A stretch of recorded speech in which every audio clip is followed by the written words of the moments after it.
नमस्ते दोस्तों, मैं कृष्ण कुमार स्वागत करता हूं आप सबका हमारे नए वीडियो पे। दोस्तों, आज की इस वीडियो का टॉपिक होगा फंडामेंटल राइट्स, यानी मूलभूत अधिकार या मौलिक अधिकार। ये एक व्यक्ति के जीवन के लिए बहुत इम्पोर्टेंट अधिकार होते हैं और इसको जानना आप सभी को बहुत ज़रूरी होता है दोस्तों। तो इस वीडियो को अंत तक देखिए और अपने फंडामेंटल राइट्स के बारे में जानें।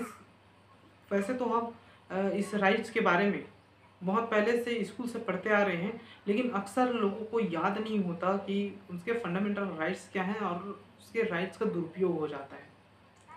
तो ऐसे में आपको आपके राइट्स का, चाहे फंडामेंटल राइट हो या फिर लीगल राइट हो, उसके बारे में ज्ञान होना बहुत ज़रूरी होता है। तो दोस्तों, इसके लिए बने रहिए, इस वीडियो को अंत तक देखते रहिए और वीडियो को लाइक करें, चैनल को सब्सक्राइब करें। तो चलिए दोस्तों, स्टार्ट करते हैं। तो फंडामेंटल राइट्स को फंडामेंटल राइट क्यों कहते हैं? ऐसा इसलिए कहते हैं दोस्तों, किसी व्यक्ति के जीवन को इन राइट्स के बिना कल्पना नहीं किया जा सकता, इन अधिकारों के बिना कल्पना नहीं किया जा सकता। इन इन राइट्स किसी व्यक्ति के जीवन में, किसी पर्सन के जीवन को ऑल ओवर डेवलपमेंट के लिए राइट्स या कुछ अधिकार बहुत जरूरी होते हैं। कुछ राइट्स बहुत एसेंशियल होते हैं, जिसको फंडामेंटल राइट्स कहते हैं। और इसी कारण, इन राइट्स के कारण किसी व्यक्ति के जीवन के ऑल ओवर डेवलपमेंट की कल्पना किया जा सकता है, इसलिए इसको फंडामेंटल राइट्स कहा जाता है। दोस्तों, इस फंडामेंटल राइट्स को इंडियन कॉन्स्टिट्यूशन में कहाँ से लिए गए हैं? तो इसको सबसे पहले इंडियन कॉन्स्टिट्यूशन में यूएसए के कॉन्स्टिट्यूशन से, बिल ऑफ राइट्स से लिए गए हैं फंडामेंटल राइट्स को। इसको ब्रिटेन में सबसे पहले मैग्ना कार्टा कहा गया है, जो कि एक फ्रेंच लैंग्वेज है। तो इसको आप नोट कर लीजिए, एक कॉम्पिटिटिव एग्जाम में बहुत इंपॉर्टेंट क्वेश्चन होता है कि मैग्ना कार्टा कहाँ कहा गया है, और या तो फिर ये कौन सी लैंग्वेज है, या फिर किसको कहा गया। तो संविधान को, फंडामेंटल राइट्स को मैग्ना कार्टा कहा गया है, जो कि फ्रेंच लैंग्वेज है और ब्रिटेन में सबसे पहले कहा गया है। जो फंडामेंटल राइट्स है उसको कॉन्स्टिट्यूशन में 6 पार्ट्स में डिवाइड किया गया है। 6 पार्ट्स में डिवाइड किया गया है और 6 पार्ट्स में आपका फंडामेंटल राइट्स एग्जिस्ट करते हैं कॉन्स्टिट्यूशन में। तो चलिए स्टार्ट करते हैं आपके पहला फंडामेंटल राइट्स से। पहला फंडामेंटल राइट्स क्या कहते हैं? Freedom of equality.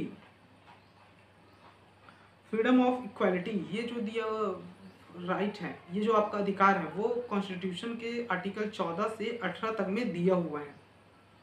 इसमें आपको इक्वालिटी बिफोर लॉ जैसे बहुत ही इम्पोर्टेंट अधिकार दिए हुए हैं। इक्वालिटी बिफोर लॉ मतलब दोस्तों के कानून के समक्ष समानता। मतलब कि आप अगर एक, चाहे वो गरीब व्यक्ति हो, चाहे वो अमीर व्यक्ति हो, चाहे वो एक फिल्म स्टार हो, चाहे वो नॉर्मल सिविलियन हो, सभी को कानून के समक्ष समान माना जाएगा। किसी को ऊंचा नीचा या बड़ा छोटा नहीं माना जाएगा। आपको किसी भी धर्म, जाति, वर्ग या जन्म के स्थान के आधार पर आपसे कोई भेदभाव नहीं किया जाएगा, आपसे कोई डिस्क्रिमिनेशन नहीं किया जाएगा। तो ये होता है आपका फ्रीडम ऑफ इक्वालिटी, मतलब समानता का अधिकार या फिर समता का अधिकार, जो कि कॉन्स्टिट्यूशन में आर्टिकल 14 से 18 तक में दिया हुआ है। नेक्स्ट अधिकार है दोस्तों राइट टू फ्रीडम, मतलब स्वतंत्रता का अधिकार। ये अधिकार आपको संविधान के आर्टिकल 19 से 22 तक में दिया हुआ है। और इस अधिकार को संविधान की रीढ़ की हड्डी भी कहा जाता है, बैकबोन ऑफ कॉन्स्टिट्यूशन कहा जाता है, क्योंकि ये बहुत ही इंपॉर्टेंट होता है किसी व्यक्ति के जीवन में। तो इसमें दिया हुआ है freedom of expression. Freedom of expression का मतलब हो जाता है आप अपने आप को व्यू कर सकते हैं, अपने आप को जता सकते हैं। आप फ्रीडम ऑफ एक्सप्रेशन में आप स्पीच दे सकते हैं, संगठन बना सकते हैं, सभा कर सकते हैं। आप पूरे देश में कहीं भी फ्रीली होके बेझिझक घूम सकते हैं, बिजनेस कर सकते हैं अपने मन इच्छा अनुसार। तो ये सभी राइट टू फ्रीडम है, जो कि संविधान के आर्टिकल 19 से 22 तक में दिया हुआ है। लेकिन ये सभी राइट्स दोस्तों, फंडामेंटल राइट्स एब्सोल्यूट नहीं है। एब्सोल्यूट नहीं है क्या कहने का मतलब है दोस्तों कि ये पूर्ण रूप से लागू नहीं होता है। इसमें कुछ रिस्ट्रिक्शंस हैं। जैसे आप फ्रीडम ऑफ एक्सप्रेशन का यूज़ करते हैं, उसमें आप फ्रीडम ऑफ स्पीच का यूज़ करते हैं, तो उसमें आप ऐसे शब्दों का प्रयोग नहीं कर सकते जिससे किसी दूसरे व्यक्ति को क्षति हो, किसी दूसरे व्यक्ति के मन को घात पहुँचे।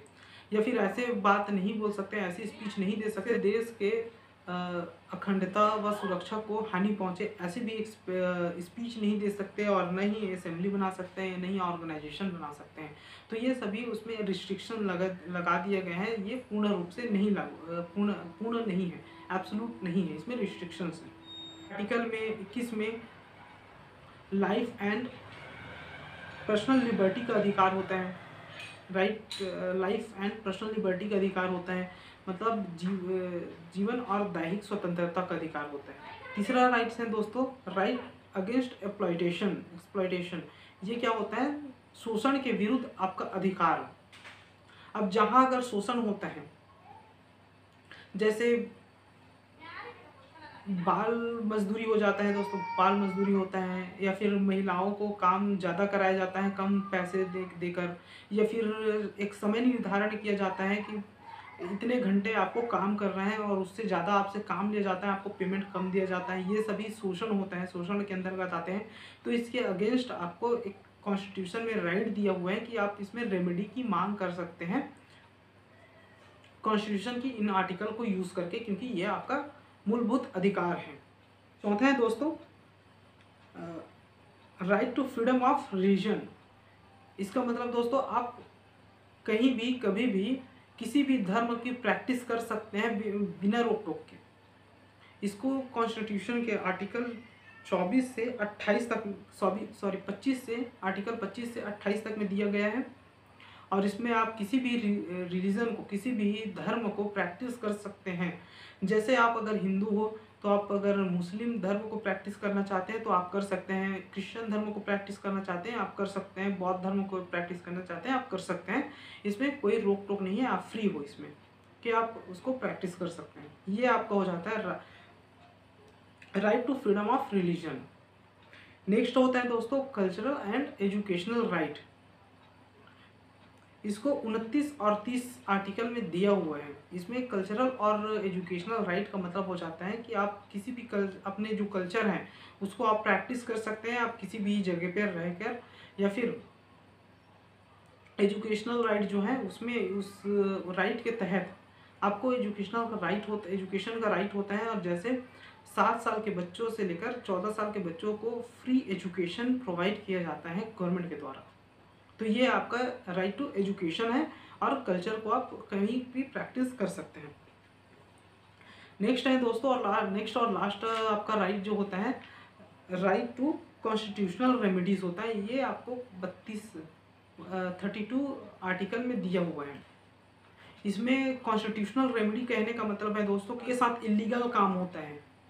जैसे कोई गवर्नमेंट ऑफिसर या पुलिस वाले ही आपको गिरफ्तार कर लेते हैं जो इलीगल हैं, उसके बारे में आपको कुछ बताया नहीं जाता, जो कि इलीगल हैं, आपको धमकाया जाता है। तो इस तरह से इस आर्टिकल को आप यूज़ करके 32 आर्टिकल को आप यूज़ करके वहाँ से अपना बचाव कर सकते हैं, इस कॉन्स्टिट्यूशनल रेमेडी ले सकते हैं। इस कॉन्स्टिट्यूशनल रेमेडी में रीट भी सम्मिलित है, रीट यानी याचिका भी सम्मिलित है। तो इसको मैं रीट को नेक्स्ट वीडियो में समझाऊंगा दोस्तों अच्छे से। ये एक अपने आप में बड़ा टॉपिक बन जाता है, एक अपने आप में एक बड़ा वीडियो बन जाएगा, ऐसे लंबा खिंचा जाएगा। तो इसको हम नेक्स्ट वीडियो में डिस्कस करेंगे। तो ये सभी रहा दोस्तों आपका फंडामेंटल राइट या मूलभूत अधिकार या फिर मौलिक अधिकार। आई होप आपको ये वीडियो पसंद आया होगा, और पसंद आया होगा तो प्लीज़ वीडियो को लाइक करें और चैनल को सब्सक्राइब करें दोस्तों।